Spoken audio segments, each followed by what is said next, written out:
Hello and welcome to Connected episode 542. It's a big one today. I'd like to thank our sponsors for making it possible, Squarespace, Fitbod, and ZocDoc. My name is Stephen Hackett. I'm joined by my annual chairman, Mr. Federico Vitici. Hello, Stephen Hackett. How are you? I'm good. How are you? I'm good. Big, chunky episode today. I know. It's chunky. I like it. Okay. I believe we have some follow-up from a listener, Mike Hurley. Yeah, that's how I would pronounce it. Yeah, right? Yeah. Mike says, Stephen and Mary are so sweet together. Always love hearing their relationship on the show. Oh, thank you, Mike. It's nice. You are sweet together. Mike is right. Yeah, we're pretty good. We've been together a long time. You know, it's good. Yeah. Yeah. How many years, Stephen? We started dating 23 years ago. Nice. Wow. And we've been married this summer will be 18 years. Thank you, Mika, for the follow-up. Thank you, Mika.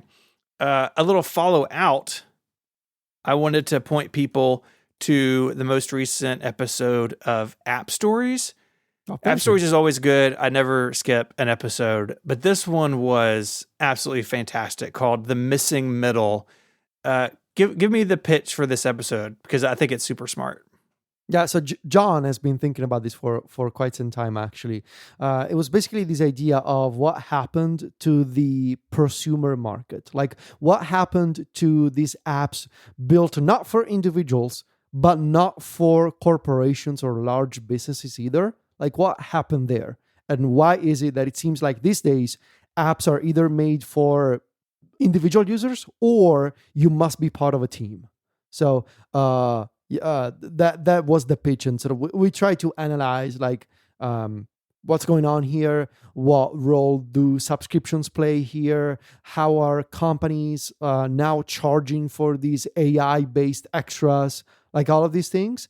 So yeah, that was sort of the angle that John wanted to talk about on the show, and I think it came out pretty well. So thank you. Yeah, it did. Y'all were talking about like, why is there not I work for teams? And I texted you that it would be called We Work.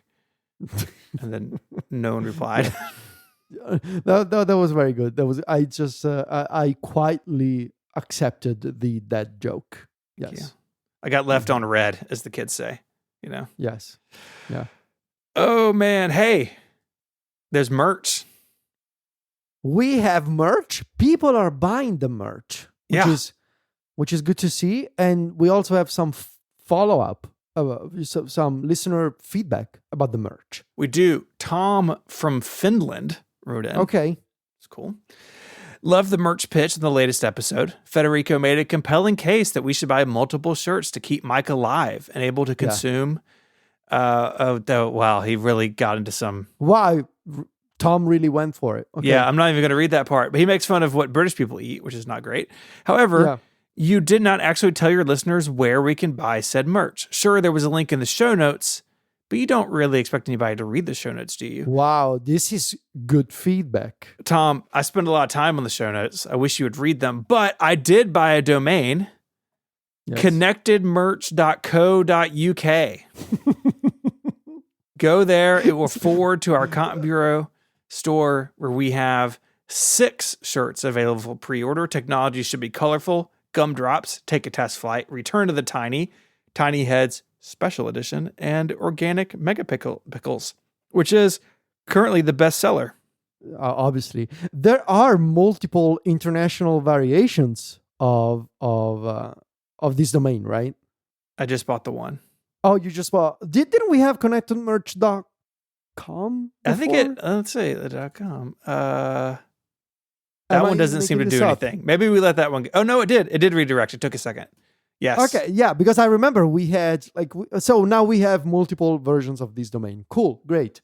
Obviously, the .co.uk is the best one, given our absentee host. That's right. From the UK. So, yeah.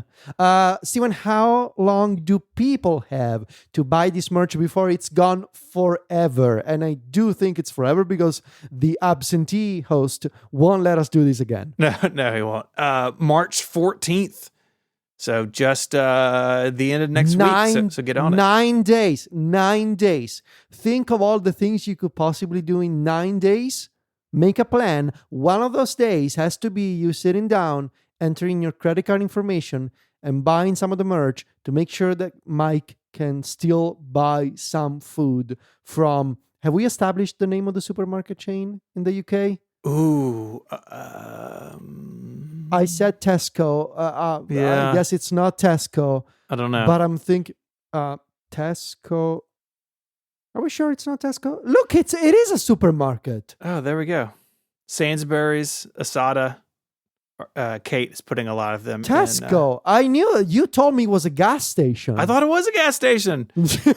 Morrison's, excuse me, petrol station. We can't do this. We can't. The more we do this, the stronger Casey List gets, and we can't do that. Okay, can't do that. But yes, connectedmerch.com or connectedmerch.co.uk or the link in the show notes. March 14th. Buy some shirts. I bought some shirts for my families. My kids wanted some shirts. Which made me feel pretty cool. I still gotta purchase mine. I think I'm gonna go with one of everything. Honestly. Oh, yeah. Yeah. You can wear one connected shirt each day of the week, and then on Sunday, you know, it's a day of rest. You wear something else. On Sunday, I wear nothing. Oh.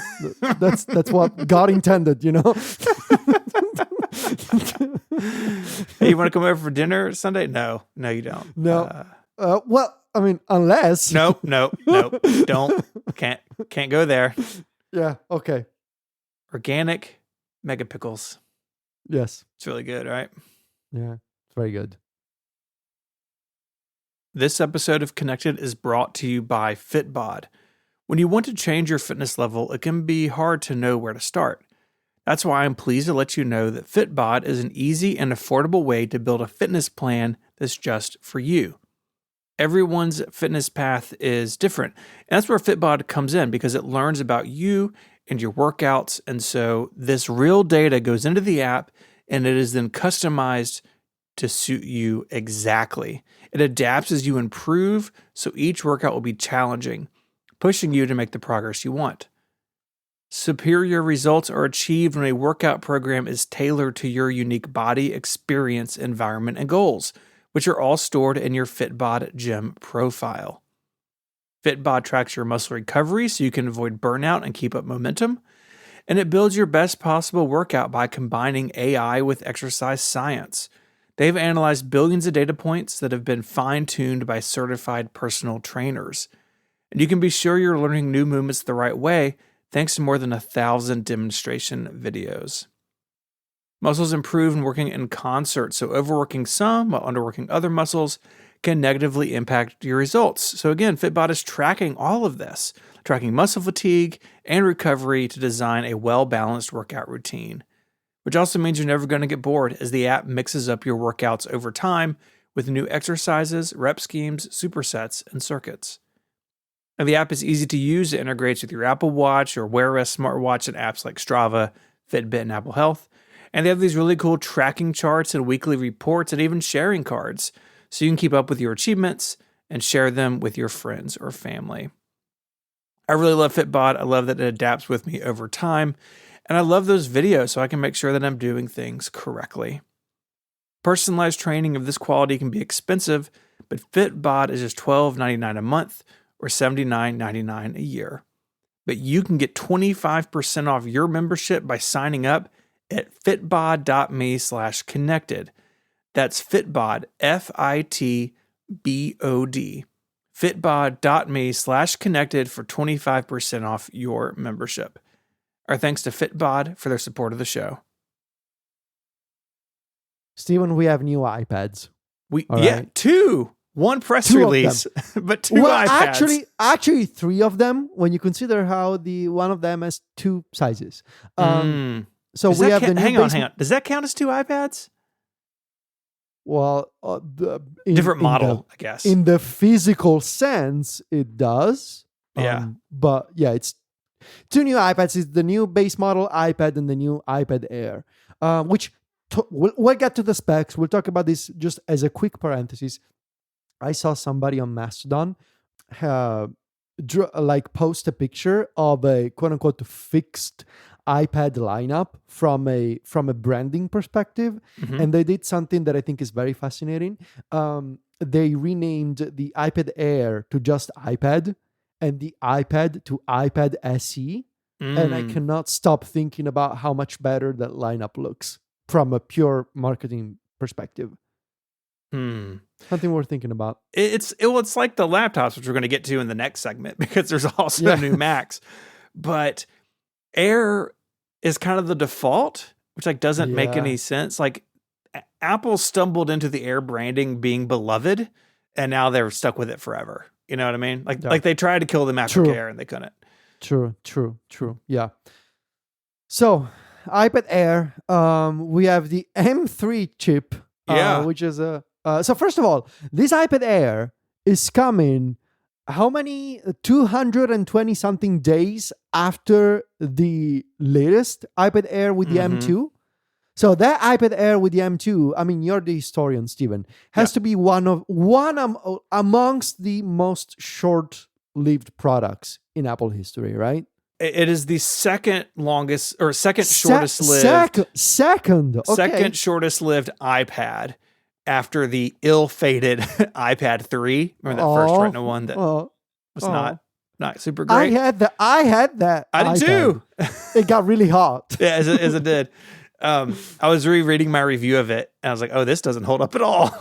Yeah. But yeah, so the M3, not the last time we're going to talk about the M3 today, but the M3 is a bit of an unusual chip. If the reporting is to be believed, it was built on kind of a dead-end process by TSMC, and reporting says that means it's kind of expensive to make. And I think a lot of people thought that Apple was going to move off the M3 basically as quickly as they could.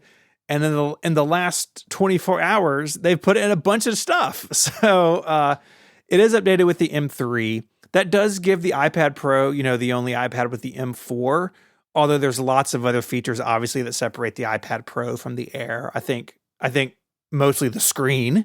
But yeah, the M3 in both the 11 and 13 inch, which the prices are the same, right? $599 and $799 starting prices. But yeah, M3. Same colors, right? Blue, purple, starlight, space gray. There's an updated keyboard, it's basically the same keyboard as the iPad Pro, right? It's very similar. It's very similar. USB-C charging, only available in white. Function row with 14 keys. Backwards compatible with the other iPad Airs, with the M3, with the M2. Also compatible with the old iPad Air, if I'm not mistaken. Yeah. All the way back to the 4th gen iPad Air. There's a side conversation here to be had about names when we get to the base iPad. But this new keyboard goes all the way back to the 4th generation iPad Air, like I said, that was released in October of 2020. And so they've made this thing backwards compatible, which is pretty sweet. Which is nice. Yeah, no, it's good. You have had the white iPad keyboard. Is that correct? I am looking at it right now. How is that holding up? Because people are like, oh, the white's going to be pretty nah. Well, most people are dirty. That's the problem. Like, if you take care of washing your hands frequently during the day, making sure that you don't leave any skin oil or grease or any other substance on your keyboard, like, it's going to be fine. Just take care of your hands and keep washing your hands, even if you don't think COVID is a concern anymore. I think it's fine. Yeah, I don't know what to say. It's not like even I take particularly good care of my keyboard. I just, I mean, you've cut laptops in half. You're that guy. But still, they were very clean, even in half. Yeah. So I wish we had some sort of indication of how the 11-inch versus the 13-inch sells. To me, 11 inches is like the classic iPad size. It was 9.7 inches forever. And then we had that one or two like 10.5 inch iPads. but 11 has kind of been the size, I feel like, for a while. And I wonder how the big one sells. Like with the iPad Pro, I get it. Like if you are using it as your only computer or your main computer, you want the biggest screen you can have. But the 13-inch Air has always seemed a little bit sort of out of step with that. I would love to know what the breakdown is between those two. Yeah. I am mostly interested in like big picture. Why this iPad Air after last year's iPad Air? Like why the need to refresh it after less than 12 months, in fact, because it was that iPad Air was announced in May last year when I flew to London with alongside the iPad Pro. So it's 9 months or so, right? I guess they just wanted to move to the M3, even though the M3, according to all the reports, was a dead end process. I find this update really odd, personally. Well, combined with the Mac news, it means that the M2, like the base M2, is retired now. You can still get a. So maybe that's why. Maybe is that So maybe that's what's going on, because the Mac Pro like is only right at the high end. M2 Ultra. Yeah, maybe it's just a simplification. I get why they didn't step all the way up to the M4, but it is definitely a little bit confusing. It's not the most confusing chip news we have to talk about today, right? Like there's more of that coming. But yeah, I think if you have like an older iPad Air and you like that size, right? Like the fourth generation, the A14 Bionic, this thing is gonna blow that thing out of the water. It's even gonna be a lot faster than the M1, but I don't think that's a worthy upgrade. But if you have an older one, this seems like a great time to jump on board. Yeah. The base model iPad updated with the A16 chip. Yep. Now the A16, remind me, are we now on the A18? We are. Okay, so this is from 2 years ago. So this is from the iPhone 14? Yes. Okay. So the base model iPad running that family of chips from the iPhone 14 from 2 years ago starts at $349 with 128 gigs of storage. Which is twice as much as before, which is great. Twice as much before, which is nice. Good starting price, good storage size. Yeah. However, no Apple Intelligence. Yeah. Which is, this is the thing that sticks out to me right now. It's super interesting. Even though I feel like a lot of Apple Intelligence is a little underwhelming at this point, clearly Apple thinks it's very important.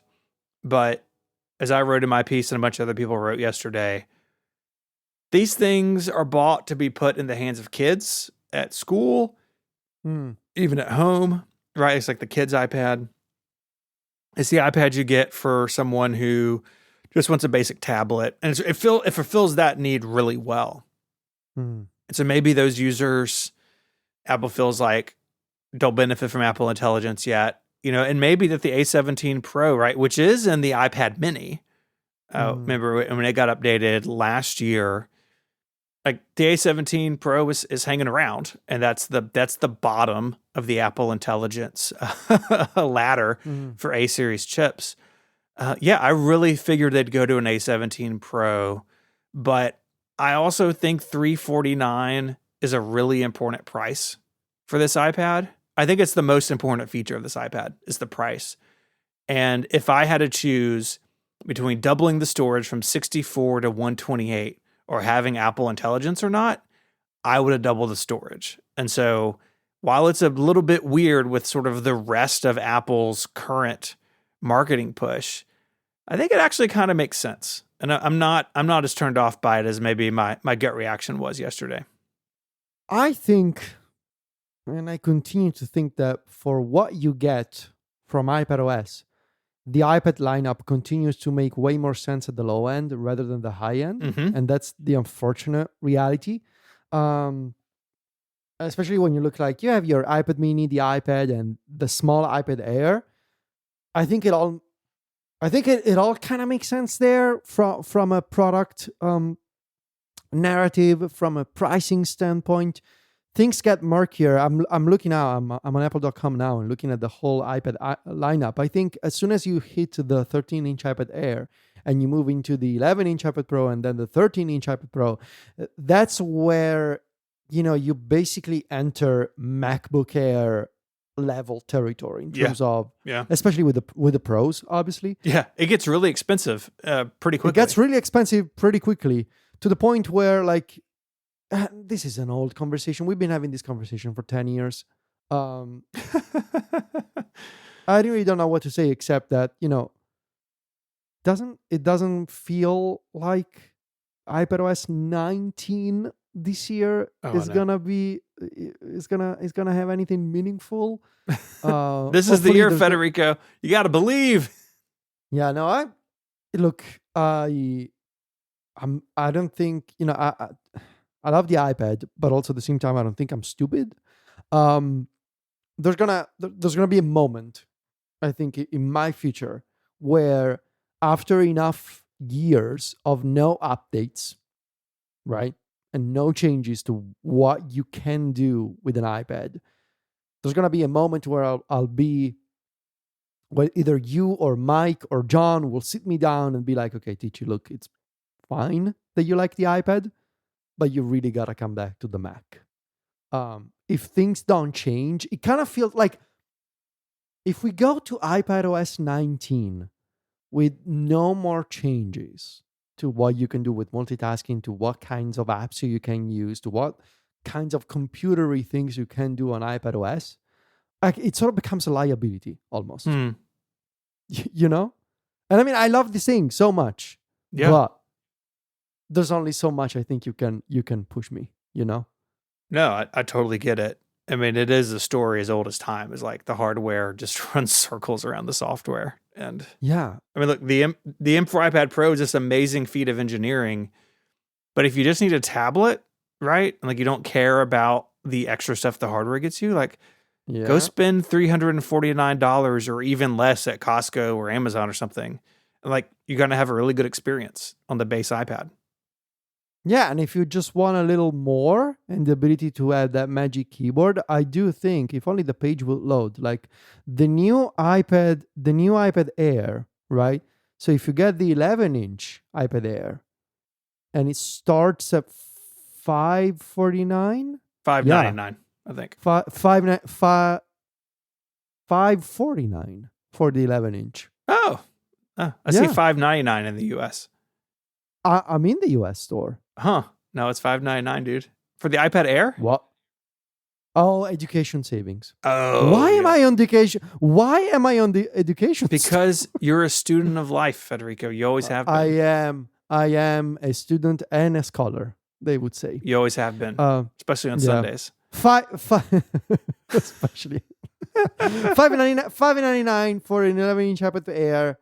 If you want to get, like, honestly, like, would I recommend the iPad Pro today, right now? Mm-hmm. Would I recommend the iPad Pro to anyone that is not me or Chris Lawley or, I don't know, somebody exactly and precisely like us? No. Probably. Especially with the new keyboard, with the function keys and stuff. I like, to the majority of the audience on Connected, I would say just get an iPad Air at this point. And more broadly speaking, if you need to do proper computery things, I would say get the computer we're going to talk about in a minute. The $14,000 Mac Studio. No, wait. Yes, that one. Okay, so that's iPads. They've all kind of been updated recently now. And I suspect it'll be quiet on the iPad hardware front. Maybe an M5 iPad Pro towards the end of the year. Maybe. Or it could be a year. Like, this could be it for a while. This episode of Connected is brought to you by Squarespace. Squarespace is the all-in-one website platform designed to help you stand out and succeed online. So whether you're just starting out or you're scaling your business up, Squarespace gives you everything you need to claim your domain name, showcase your offerings with a professional website, grow your brand, and get paid all in one place. I've been building on Squarespace for well over a decade at this point. Anytime there's like a project at Relay that's not going to be on our main website, but I've also built a lot of sites for clients over the years. My favorite thing about Squarespace is that it grows with you. Maybe you don't need a blog or a video portfolio page in the beginning, but you do down the road. Well, it's really easy to add that to your site, add it to the navigation, everything just works together. You mentioned getting paid. Offer your services and get paid with Squarespace. From consultants to event planners, if you're putting experiences together, you can showcase all of your offerings with a customizable website design to attract clients and grow your business. Think built-in appointment scheduling, email marketing tools, and more. Plus, keep everything cohesive with on-brand invoices and get paid easily with online payments. And you can make smarter decisions about your business with analytics. Keep track of the stats that matter with intuitive built-in analytics tools. Squarespace makes it super easy for you to review website traffic, learn where to focus engagement, and track revenue from bookings, invoices, or product sales. Go to squarespace.com/connected for a free trial, and when you're ready to launch, use the code CONNECTED to save 10% off your first purchase of a website or domain name. That's squarespace.com/connected and the code CONNECTED to get you 10% off your first purchase. And to show your support for this, your favorite podcast. In addition to new iPads, today, as we record this, we got new Macs as well. Yes. So let's start with the M4 MacBook Air. Yes. I mean, right off the bat, we have a new color. We have sky blue. Looks pretty good. It looks nice. Looks nice. So it's silver, starlight, sky blue, and midnight. So space gray has been sent into orbit, I guess. Yeah, into space. Yes. Into space, yeah. Looks pretty good. The starting price is $999. So last time around with the M3, it was $1099, and you could get an M2 for $999. And then if you went to Walmart, you get an M1 for like $700. Yeah. But now the best MacBook Air starts at $999. That's incredible. I think. That's the biggest news of this product, I think. Like the top MacBook Air. You can still spec it up, right? You can still add quite a bit of thing cost to it. 32 gigabytes of memory, 2 terabytes of storage and stuff. This is what I meant 2 minutes ago. This is the computer that most people should buy. Like the dollar to computer value that you get with this M4 MacBook Air. I mean, sure, we got to wait for the reviews, but we know mostly how an M4 runs and performs. Here with $1,000, less than $1,000, in fact, $999, you got a computer that does all kinds of computer things. And you just cannot say the same for an iPad Pro, unfortunately. Yep. So I think the color is great, but being able to go under 1,000, I think that's the real achievement for this new MacBook Air. Yeah, it's fantastic. M4, the like slightly more expensive ones, have more GPU cores, going from 8 to 10 cores. Again, I don't think any workload on a MacBook Air is like you're really going to notice those two GPU cores being gone. A couple other things I just noted going through the product pages. There's an optional 70-watt USB-C charger for fast charging the MacBook Air. Just pretty sweet. And I wanted to ask you about this. This is still Wi-Fi 6E, no Wi-Fi 7. That's also true on the other M4 models. Base M4 models at least. You have Wi-Fi 7 now, as we talked about last week. Do you think Apple needs to get moving on this? Yes, but it doesn't surprise me that, maybe this is one of the reasons why you wanna, if you wanna stay below $1,000, you would say, well, what can we cut? And maybe that's something that you can cut, because for most people, 60 is fine. Yeah, I think so. Yeah, would it be better with Wi-Fi 7? Yes, obviously everything would be better with Wi-Fi 7, but I don't think it's a tragedy or anything. No, I don't either. The MacBook Pro is Wi-Fi 6E, and the iPhone 16 is Wi-Fi 7. So I think that's the only Wi-Fi 7 anything that Apple's selling right now. Yep. It'll come. I think maybe even in the M5 we'll see that. All the other MacBook Airs, the M2, the M3 are gone, but the M1 deal is still at Walmart, still ongoing, right? I believe so. Okay. So you can either buy an M1 MacBook Air from a few years ago for like $700. Yeah. Right now it's $629 at Walmart. Incredible. Because that's still I can't say a really good computer. I think it's still a really good computer. But you can also get for $999 an M4 MacBook Air, which I think is this has to be the default go-to answer. Like to anybody who just wants to buy an Apple laptop. Has to be the default that you would recommend to most people. Gotta be. Right? Oh, yeah. I think just like the iPad Pro, the MacBook Pro makes sense if you have certain needs, but most people don't have those needs. And the MacBook Air is it's really good. In fact, I have an M1 that I kind of use as my personal laptop a little bit, but it's also my beta machine during the summer. And that laptop is still excellent, but if I could pick up a refurbished M2 or M3, I probably would now. But if you have a Intel MacBook Air or even an M1 MacBook Air, the M4 I think would really be a substantial update. And I think at $999, if those minimum specs meet your needs, it's a great value. And it comes in blue. Who doesn't like blue? Sky blue. Sky blue. That's a nice name. Yep. Pre-order today, ships March 12th. Okay. Mac Studio.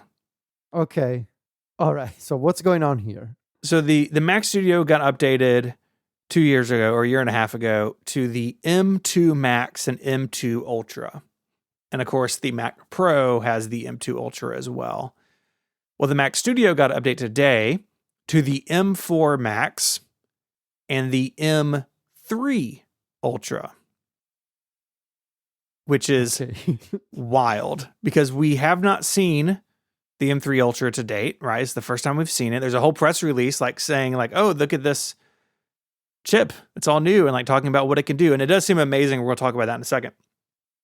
But no M4 Ultra. And right as we jumped on the call, it was reported that Apple had made a statement to a French outlet saying that the M4 Max does not have the edge connectors, because the Ultra is two Maxes basically stuck together. Okay. That fabric connection in between them. That the M4 Max doesn't have that. And so it seems like the M4 Ultra may not be a thing, at least in terms of how the Ultra has been built before with two Maxes put together. When this first happened, this was rumored very late in the day yesterday by Mark Gurman, and someone tipped him off, I guess. And my thought was, well, maybe the M4 Ultra will be a Mac Pro exclusive. But now it seems like the M4 Ultra may not exist. Lots of questions, but I think that makes it easy to look at this update and think, well, it's actually not that big of a deal. But if you go and read about the M3 Ultra, this thing is, it is unbelievable. It has Thunderbolt 5, like the M4 stuff, so they've upgraded it there. 0.5 terabyte of unified memory, 512 gigs of unified memory, which is just bananas. Wow. And 30 core CPU, huge GPU. Apple always talks about efficiency as well. But you pointed out this bit about large language models and AI, about the token generation. Yeah. So they're claiming 16.9x faster token generation using an LLM with hundreds of billions of parameters in LM Studio compared to the Mac Studio with the M1 Ultra. I saw on Reddit that they actually tested the 400 billion parameter Llama model, which is obviously, like it's a big chunky model, and to have it run, first of all, to have it run locally is incredible, but to have it be almost 17 times faster than a Mac Studio with the M1 Ultra, that's I would love to see the specs of the machine that they tested with that version of Llama running locally, but that is a beast of a computer. Yeah. So obviously, like, it is strange, right, that you can buy a computer that either comes with M4 Max, but the better version is called M3 Ultra. So you're going one step beyond and two steps ahead. But it is what it is. Yeah. Up to half a terabyte of unified memory. What? Like, this has to be the computer for people doing really intensive academic things, AI things, Yeah. right? Like, this is the kind of machine that, not even you, not anybody, like, No. the most you can do is what? Compile an app in Xcode and encode a bunch of 4K or 8K videos. Like, I don't even think you do 8K. No, I don't. No. But maybe in a couple of years, you maybe want to do 8K. But still, this is not the computer for that sort of thing. This is the computer for, like, serious researchers and developers of AI products. And, that. And it's, frankly, the numbers are astounding. And to have those numbers in a machine that it's not even that huge, like, you put it on a desk, it's basically like a thick Mac Mini. Still, I think it's remarkable, honestly. Oh, it really is. And it also really calls into question why the Mac Pro exists. And I love the Mac Pro.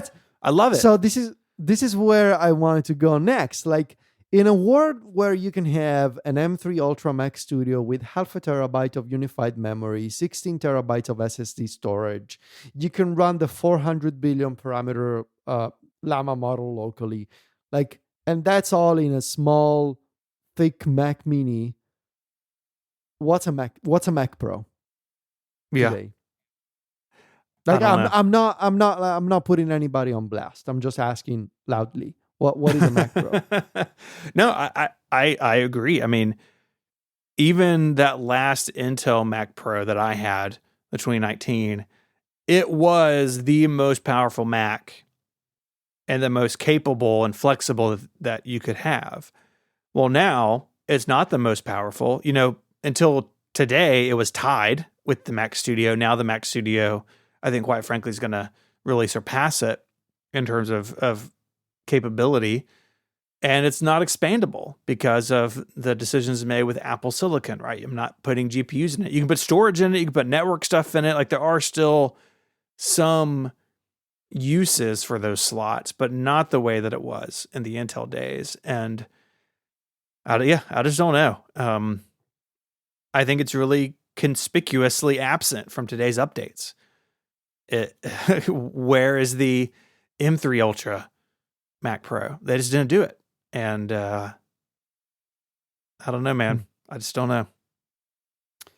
Are you at any point going to consider buying a version of a Mac Studio? I don't know. I mean, I had one for a little while after I sold the Mac Pro, but then I started my experiment now a couple of years ago of, like, just having a really nice 14-inch MacBook Pro. And I've been really happy with that.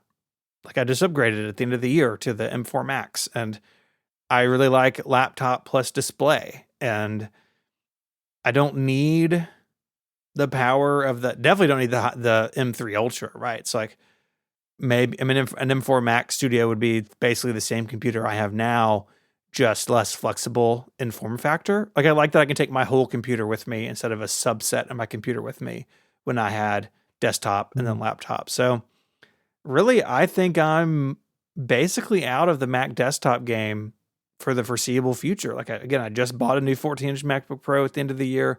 I'm very happy with it. I don't know what would bring me back to the desktop. Do you think Underscore is going to get a Mac Studio, a new Mac Studio? I don't think so. I mean, I think his is a 14-inch as well, but he likes having a MacBook Pro, as far as I know, for the same reasons I do, that he can take all Makes of his sense. work with him. Makes sense. So yeah, I haven't seen any big Apple Store charges today from him, so I don't think he's gone off and bought one yet. Okay, not yet. You never know. Hey, Keep an eye on my if email. if you see a $14,000 charge, yeah. The big difference, I think, that we haven't touched on between the two processors, to back up a second, in addition to like the high-end specs being way higher on the Ultra, is the memory bandwidth is basically doubled, 410 gigabytes a second versus 819 gigabytes a second. I like that it says 819 instead of 820. Like, I feel like Apple tested it and it's like just shy of double, so they're honest with their specs, hopefully. But if you have a workload that really depends on that, my word, the M3 Ultra is going to absolutely destroy anything. yeah, I mean, we're not far off from a terabyte a second of memory bandwidth. Like, that doesn't make any sense to me, like how it could be so fast. And so that's where I think the AI training and the LLM work, like that's where that can really shine. But again, for most, I mean, anybody we know, right, the M3 Ultra is just way overkill. And I'm glad Apple makes it. I'm glad Apple is catering to those use cases, but I certainly don't need it. Yeah. It is cool though. It's cool. Like, these things that push the boundaries are cool because they break a ceiling, you know? Mm-hmm. And you can appreciate that even if you don't use that machine, I think. Yeah. Yeah, just like the screen in the iPad Pro, kind of, right? To bring that back. Like, it's really cool, and if you can appreciate it, that's great. But a lot of people can't or don't need it or aren't willing to pay for it, and that's okay too. Yeah. This episode of Connected is brought to you by ZocDoc. Have you ever woken up with a tight pain in your neck or yet another day with that persistent cold and immediately turned to the internet for advice? Look, we've all gone down that rabbit hole, but it's time to get the help and care you really need with ZocDoc. ZocDoc is a free app and website where you can search and compare high-quality in-network doctors and click to instantly book an appointment. We're talking about booking in-network appointments with more than 100,000 doctors across every specialty, from mental health to dental health, primary care, urgent care, and more. You can filter for doctors who take your insurance, are located nearby, and are a good fit for any medical need you may have, and are highly rated by verified patients, actual humans. Once you find the right doctor, you can see their openings, choose a time that works for you, and click instantly to book a visit. Appointments made through ZocDoc happen quickly, typically within just 24 to 72 hours of booking. You can even score same-day appointments. I think ZocDoc is a great fit if you have something new going on, or it's time for a change in your healthcare, or maybe you've moved to a new area and you're not sure where to go. So stop putting off those doctor's appointments and go to ZocDoc.com/connected to find and instantly book a top-rated doctor today. That's ZocDoc, ZocDoc, ZocDoc.com/connected. Our thanks to ZocDoc for the support of the show and all of Relay.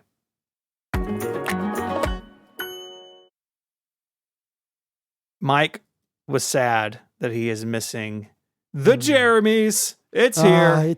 It's time. Okay. iOS 18.4 Beta 2 includes 8 new emoji. If you're unfamiliar with the Jeremies, it's a game that we play where Federico has to guess the name, the official name of these emoji. The chapter art right now shows the emoji, so you can follow along. There's also a link to Emojipedia. Our friends over there put a blog post together showing these. And you've got to name them. And we're going to see how you do. Stephen, I've tried my best to stay away from posts on social media, from images, from things that I knew were showing those emoji.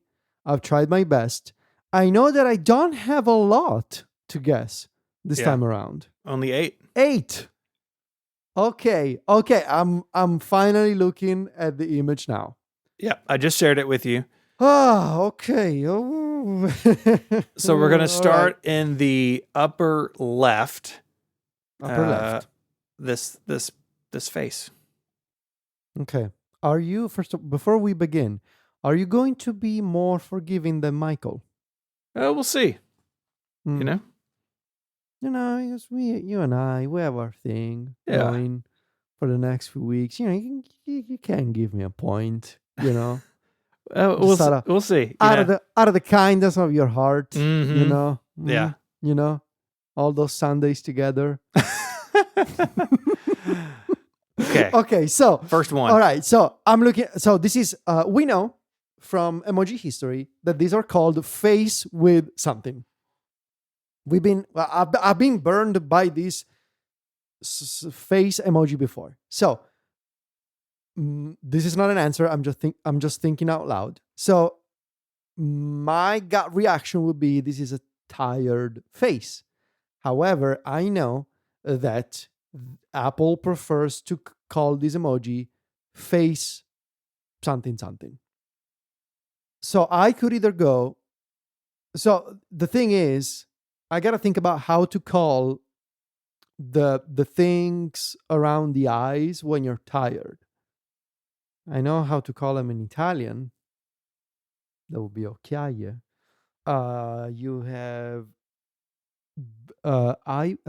bags, eye bags under the eyes, bags on the eyes, bags around the eyes. Okay, so I'm throwing it out there. Okay. This is face with bags under the eyes. Bingo. Face with bags under eyes. Ah. Oh, I'm so glad. That's good. It's good. Face with tired would have been. Face with tired would have been. Yeah. Face with tired. Yeah, because they do these things, right? It's face with something. Mm-hmm. Okay. All right. So the next one should be pretty easy. I think this is probably the easiest one. No, there's probably another one that is. Well, okay. There are several easy ones here, actually. Yeah. But fingerprint. That's correct. Okay. All right.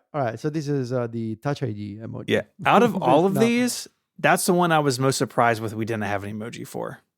Right? Yeah. The next one is interesting. So we're looking at some purple paint. I don't think Apple is going to call this like purple paint because why would there be an emoji for purple paint? So what? So I think that's paint.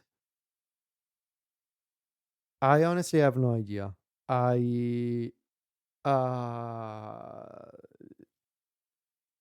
What do you call, like, it's when you spill some paint, like that's what it looks like.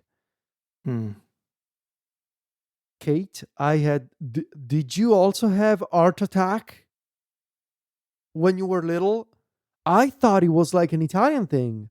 So Kate in the Discord is referring to Art Attack. That's a TV show that, oh my God, we had an Italian version.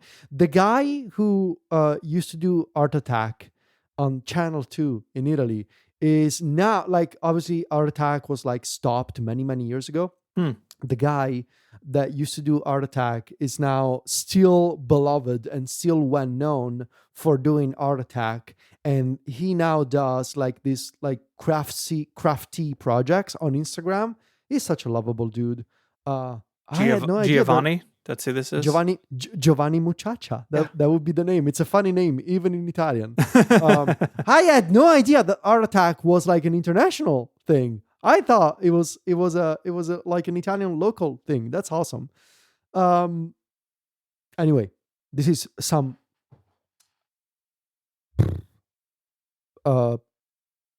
paint. I'm gonna go with paint. What do you call it? Paint splatter. Paint splattered paint. Okay. Splattered paint. I'm going to give it to you, but the Why? name is just Splatter. No paint. Just splatter? Just Splatter.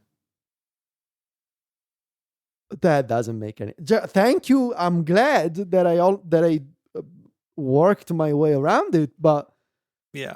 just splatter, like splatter of anything. Okay, cool. Weird. Why is it purple? Why is it not weirdly three-dimensional? you're right? Nondescript gooey liquid in the emoji. Interesting. Okay, so these next two are, and the final one, I think, are gonna be my issue. I know how to call this vegetable in Italian. I'm pretty sure that would be a ravanello. I have no idea what the English name is. I have no idea. Have I seen this before anywhere? This red. Oh, is it radish? Final answer? Yes. It is not. I mean that's what it is, but the name of it is root vegetable. Oh my God! Really? Yeah, Root vegetable. root vegetable. But it is like, I would if you call went that to a the radish. in a supermarket, you would call it a radish? Yeah, a root vegetable is like a whole genre. Like carrots are a root vegetable. Right. You know? And there is a carrot emoji. Yeah. I don't know why this one has a generic name. Maybe someone knows, or maybe this is just referred to as root vegetable, like more broadly. Like turnips, also a root vegetable. You know? Oh, turnip. What's the other word? Yeah. Turnip. Yeah, it does kind of okay. look like a turnip. Maybe it looks more like a turnip than a radish, actually. But Mm. root vegetable, not a very specific name in my mind, at least. All right, so that's the first point I don't get. Okay, so the next one, what is this? This is a tree from a scary tale. Like it's an empty tree with a hollow thing. Yeah, there could be like an owl living in there. It doesn't have to be creepy. Yeah. Well, I mean, look at it. No, it's got creepy vibes. It looks creepy. It's got creepy vibes. Obviously, I don't think Apple is gonna call it a creepy tree. Ding! Oh no, imagine that. Or a horror tree. Yeah.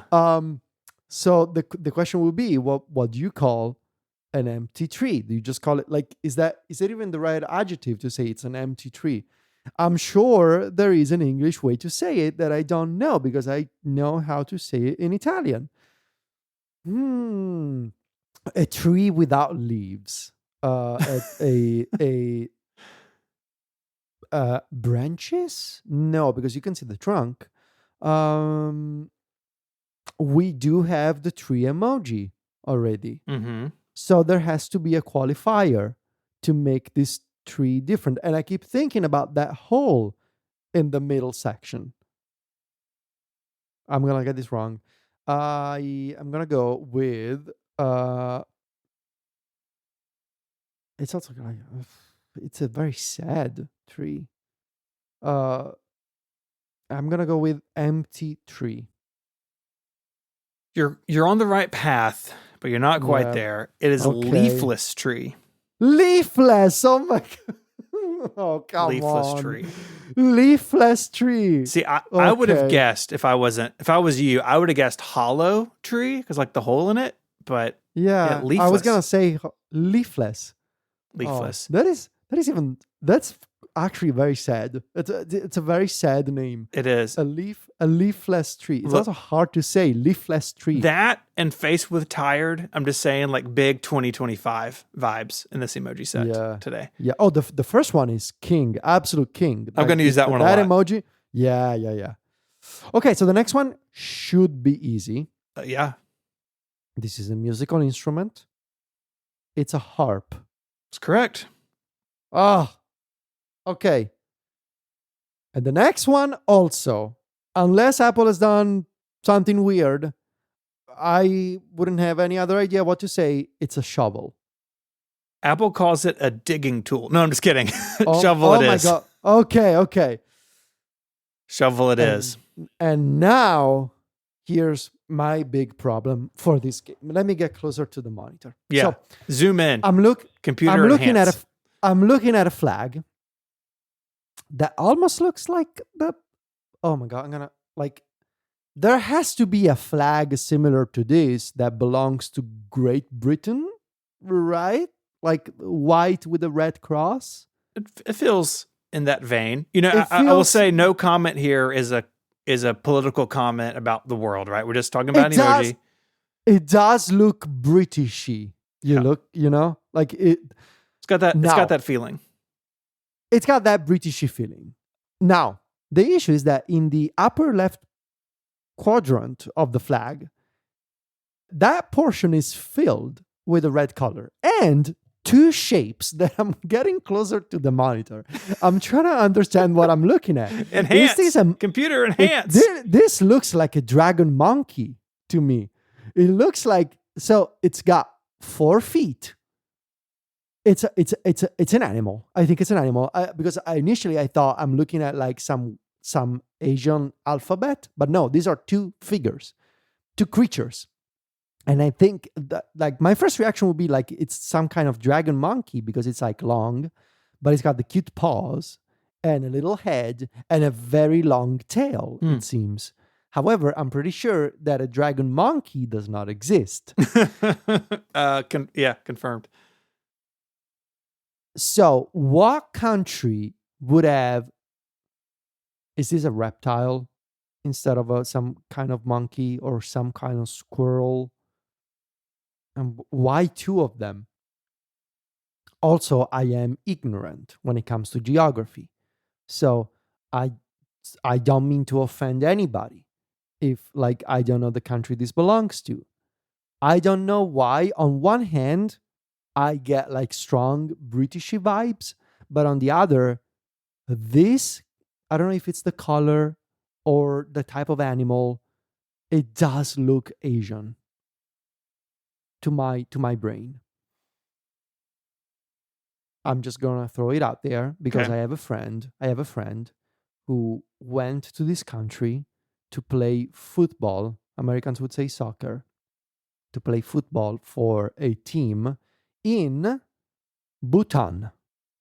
Interesting. It's not, right? It is not right. Okay. This Okay. is, there's a link in the show notes because I was also unfamiliar with this. This is the flag of Cirque, which is an island in the English Channel, between France and It was England. an English thing. Yes. Ah. It is I'm quoting Wikipedia, self-governing British crown dependency. I should Kind of like the Isle of Man, I think is in that category. Obviously, I would have never guessed. What's it? Cirque? Cirque. Yeah, SARK. Yeah. I would have never gotten it. It's the first time I'm hearing that name in my life. Yeah. So it was a lion. Kate says these are Helletic lions. 3 Heraldic, lions is an English yeah. thing. The white-red flag without the lions is the English flag, so you're not too far off. So you were in the ballpark. It was Britishy. It was Englishy. Yeah. I mean, it wasn't monkey dragons or whatever you said, but Look, dragon monkey, I think, would be a fascinating animal. it's a Pokemon. Dragon monkey. Dragon monkey. Let's see. Oh, obviously, Monkey D. Dragon is a character in One Piece. Do you know what One Piece is? I Steven? don't. It's a manga and anime. Okay. Well, this is why just 8? This is quite underwhelming. Why just 8 emoji? Have we run out of emoji? I think so. I think that's what's happened. But hey, you got 5 right and 3 wrong. You did really well. So I got wrong the radish, the tree, and the flag. I honestly thought you would be 4 and 4. I did not think you were going to make it to splatter. So Thank you. Good work. Yeah, I've gotten better over the years. Yeah. I think. I mean, some true greats on this show have happened playing the Jeremies, right? That's where Weird Fish comes from. take a sip of grandpa, like all that Yes. stuff. Yes. Yes. And these are, I should say, there's a link in the show notes to the Jeremies Gazette, which is a running scoreboard of how you have done, complete with your other guesses. And it's a lot of fun to look through those. Oh, there is a website for all Uh-huh. the stupid things that I've said. Yeah. You've really struggled course. with palm down hand. You said hand that is about to pick up something or hand that just dropped something. So I see. that was not your best your best guess. Yeah, that was not. I'm scrolling back. Wow, I really struggled in 2022. We all did. You can tell I was buying a house. Yeah. Then Yeah. You're that's- stressed. Yeah, I was really struggling. Look at all these guesses that I had for the troll.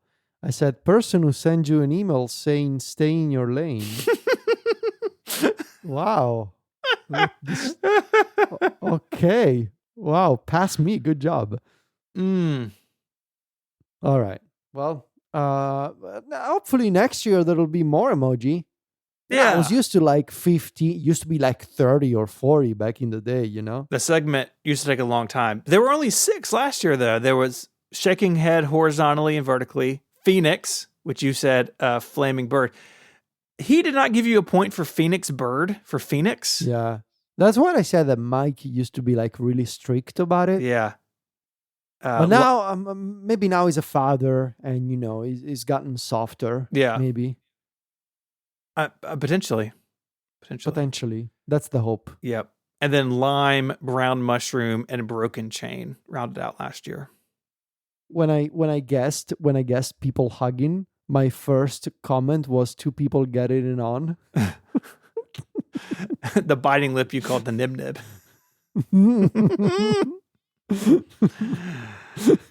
Oh, why do people still listen to me after all these horrible things I've said? Pouring liquid when Dracula is upset and drops the blood from the glass. Roller skate, the thing from the Tonya Harding movie. Piñata emoji. Bitici guesses, happy COVID. Oh no. Well. Tea with holes at the bottom for bubble tea. That was horrible. I remember that. That's a bad emoji. Yeah. Well, All right. good work. Congratulations. Thank you. I think that's it.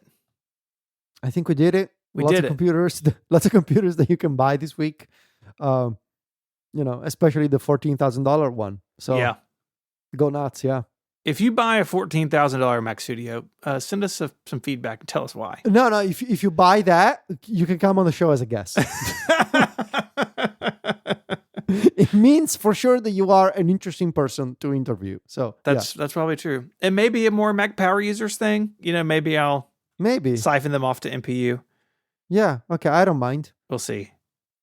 This week has been weird for me, Federico, because normally we record at MPU on Tuesdays, but for reasons we're doing it tomorrow, and it's weird doing connected first. Like I'm all out of sorts. You know what I mean? I know what you mean. You've been there. Yeah. You know, y'all are doing app stories all over the place. You're doing a lot of podcasts, Federico. Yeah, I do a lot of them. Yeah. What helps is that I've tried to condense my recording days down to just 2.